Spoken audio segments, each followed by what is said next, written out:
Hello everyone and welcome back. Today I'm going to review The Forever King by Ben Galley. Mithrid wants nothing to do with magic. It is a curse, punishable by death.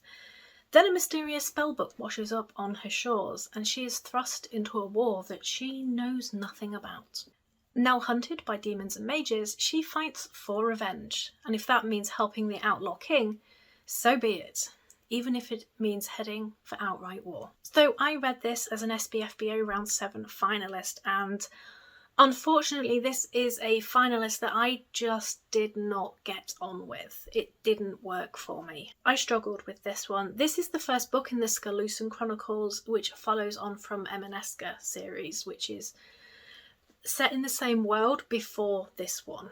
And while it's a new series in that world, I have not read Emaneska and I was lost. The character voices I found, though, were great. They were well built and distinct. Mithrid, I loved her character. I loved her chapters, reading about her and her story, and I think that may have been because she was as lost as I was in this world.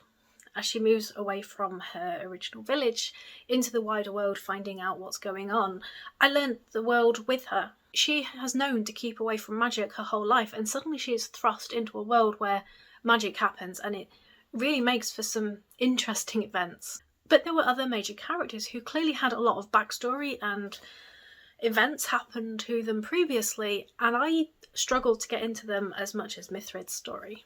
One of the things I really enjoyed was the descriptive writing, and I know that the standard of writing I'm going to get from Ben Galley because I have read some of his other stuff.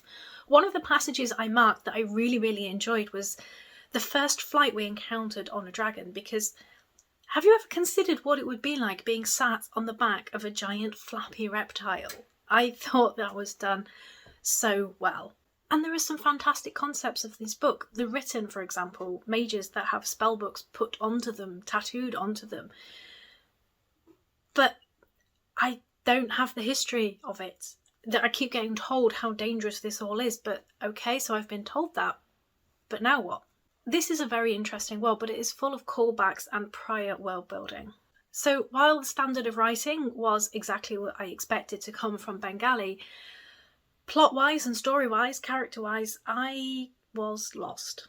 I would not recommend this as a starting point to this world. Start with the written, start with the first book of Emaneska. I have that book on my Kindle ready to start the series. You know what Mount TBR's like, I just hadn't got around to it. I do hope to come back to this one after reading Emaneska, and I'm hoping that everything will slot together a lot better. But for SPFBO, as it stands, I am giving this 5 out of 10. So if you have read this, I would love to know your thoughts. Thanks for watching, and I shall see you all soon.